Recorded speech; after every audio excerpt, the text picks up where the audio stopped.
Hi everyone, and welcome back. For all the new viewers here, my name is Anna. In today's vlog we're continuing our Christmas journey in London. Just a quick recap for the holidays. We traveled by car all the way from Poland to London, crossing the English Channel by ferry, to spend Christmas surrounded by family. If you haven't seen the previous episodes yet, I highly recommend catching up before watching today's vlog, as everything connects into one story. And today we're heading to central London and hoping to see the city beautifully decorated with a Christmas theme.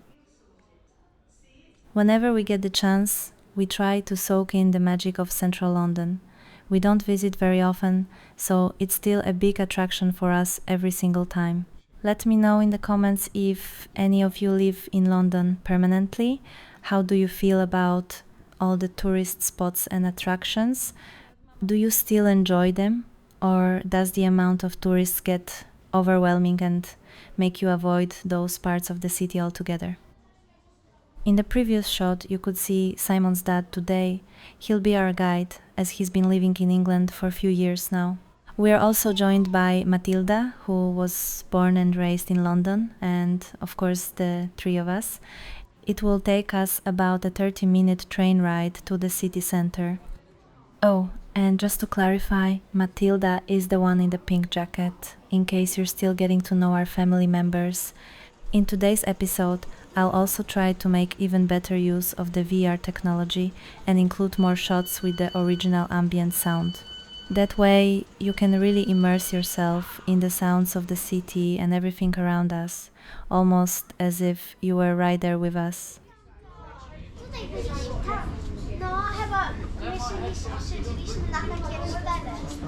Our trains are controlled by uniform and plainclothes revenue protection team. If you do not hold a valid ticket for this train, you may be issued. The train ride itself, I personally love that monotone sound and the steady rhythm of the city passing by outside the window. Every time it makes me feel like falling asleep, so I honestly can't imagine commuting by train every single day. I would definitely sleep through my stop on a regular basis.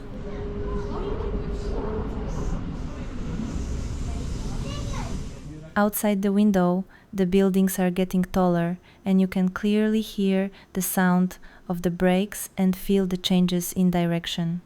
It's obvious now we're getting closer to the city center.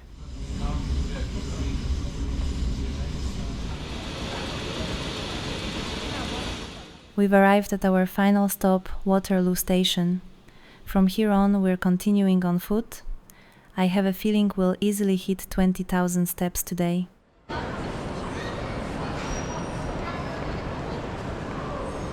Hey, does anyone know why so many train stations feel a bit dodgy?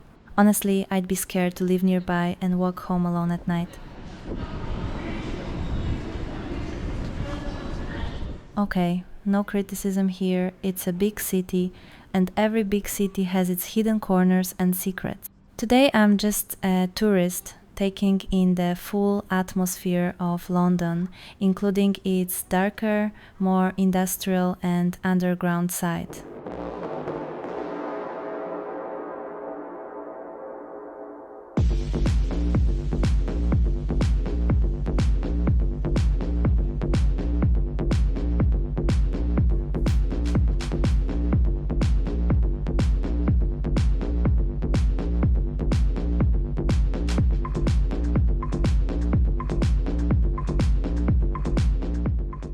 Hey, how did you like that grungy edit?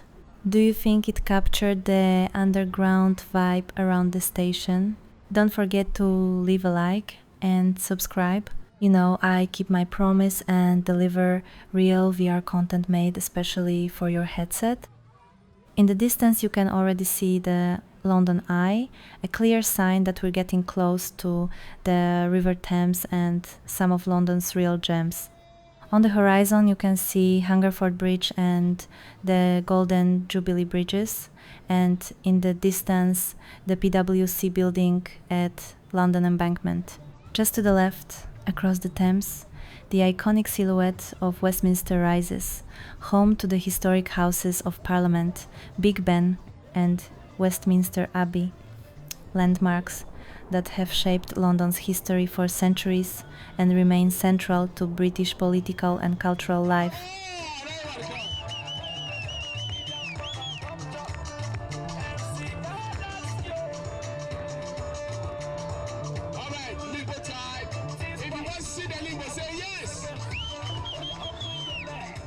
And here we have a newer kind of tourist attraction in London. It may not blend perfectly with the city's classic landmarks, but I'm pretty sure it's here to stay for a long time. Fish and chips, this is what London is really known for, and as you can see, there's no shortage of people lining up for it.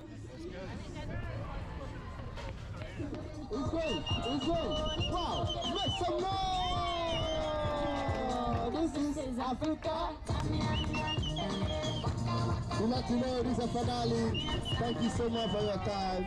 Show your love. Thank you. I'm taking out the nations right here. Everybody, Merci beaucoup. come out and show some love. Chocoran, obrigado. Thank you. And there it is, the London Eye. And now I'll say it like a true YouTuber. If I see 100 likes under this video, I'll take you up there with me for a full rotation on the London Eye. But seriously, the London Eye is one of the tallest observation wheels in the world, standing at 135 meters high. It was originally built to celebrate the year 2000 and has since become one of London's most iconic landmarks. One full rotation takes about 30 minutes, and on a clear day you can see up to 40 kilometers across the city. We're actually planning another visit to London before summer, so there's a good chance we'll do it then. Today though, the weather isn't great, lots of clouds, and it feels like a shame to spend time on this attraction when it wouldn't show its full beauty. Let's enjoy this view for just a little longer, you have to admit. It's one of the most beautiful places on our planet. And now we're moving on toward Big Ben. Time for another short music montage.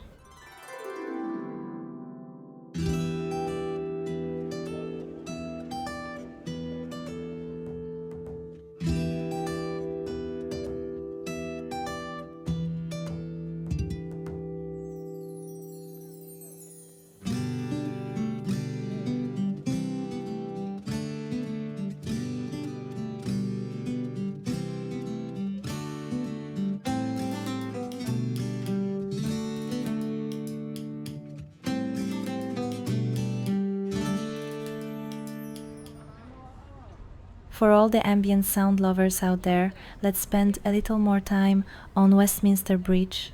One last look toward the London Eye, let's really feel the vibe, black cabs passing by, red double-decker buses, and then we'll move closer to Big Ben.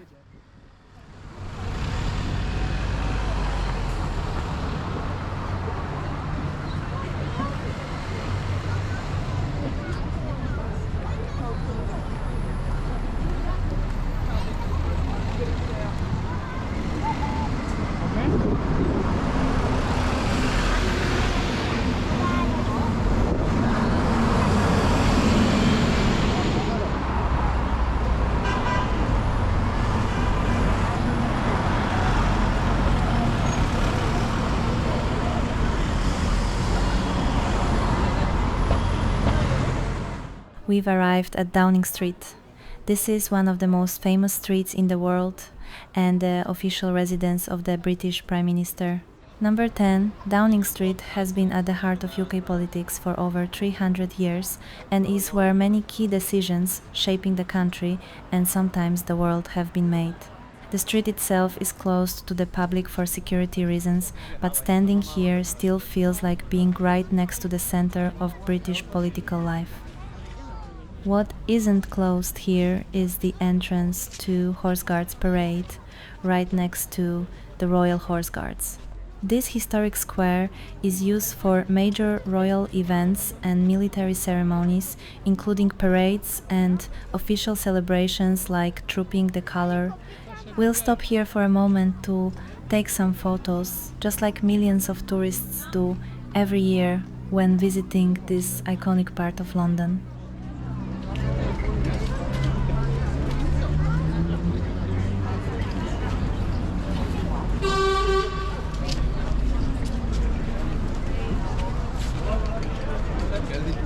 We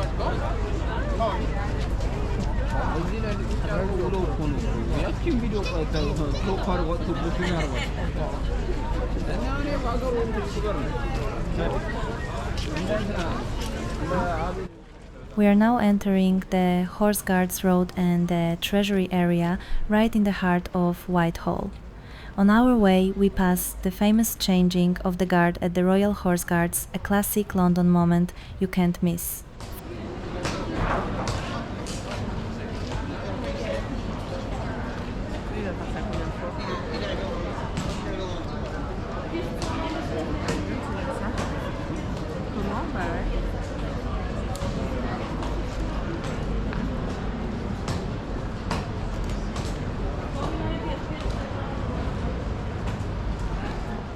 Here we'll start making our way toward Buckingham Palace, enjoying a scenic 30-minute walk through the beautiful St. James's Park along the way.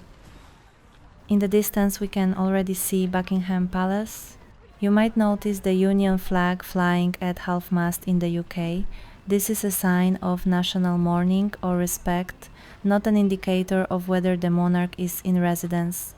The Royal Standard, by contrast, is only flown when the king is actually at the palace. Let's soak in the atmosphere of London around us, the bustling streets, the iconic guards, and the energy of this historic area before we move even closer to explore the palace up close.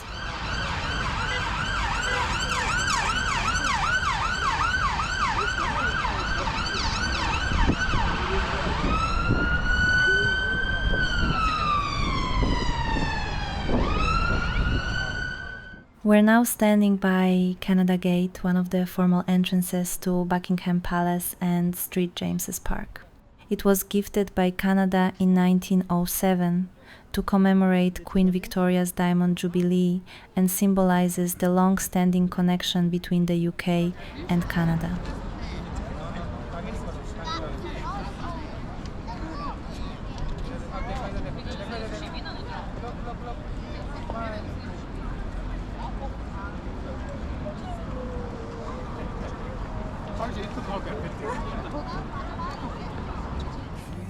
Sweet dreams, every breath means letting go. Climbing my silence to show.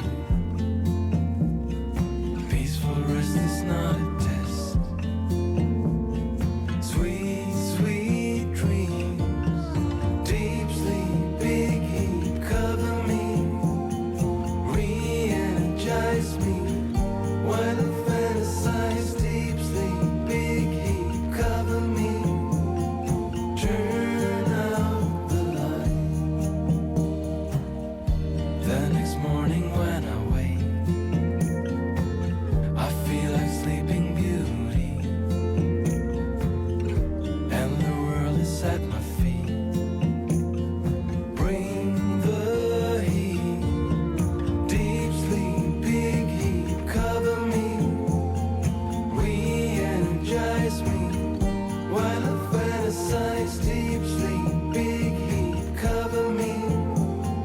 Turn out the light.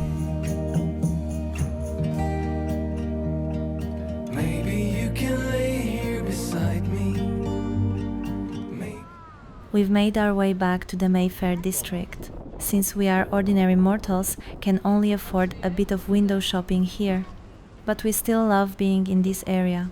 It's absolutely beautiful, especially during the holiday season. I won't interrupt you now, just listen to the surroundings and let's use the technology to really take it all in. What time did you think it was?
Finally, we've arrived at Piccadilly Circus, the very heart of London.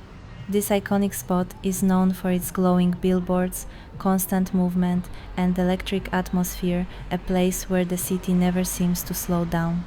Standing here really feels like reaching the climax of today's London adventure.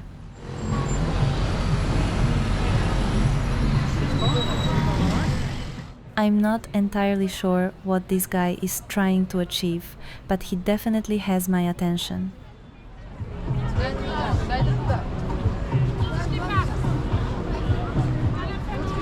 You figure that out. No, I'm not. I'm done. I'm resigning from this man. I think you'll agree with me, it's definitely time to eat something. And a little fun fact, mobile service doesn't really work here, there are just too many people around. So we need to move on and find something interesting to eat, preferably something we can't get in Poland. I'm pretty sure you wouldn't have guessed this, but with so many restaurants around, we ended up choosing Chipotle. Yes, we don't have Chipotle in Poland, so that's our pick for today. In the heart of London, we're eating Mexican-inspired food, technically more Tex-Mex style, but still something we don't get back home in Poland. One last mandatory stop at Covent Garden to see this year's Christmas tree, and then we're heading back home. We've had enough for today, it's already dark and very cold. London has high humidity, so the temperature feels much lower than what the thermometer actually shows.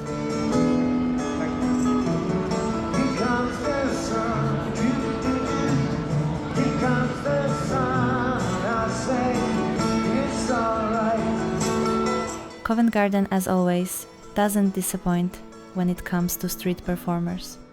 One last look at beautifully illuminated London at night, and then it's time to head back home.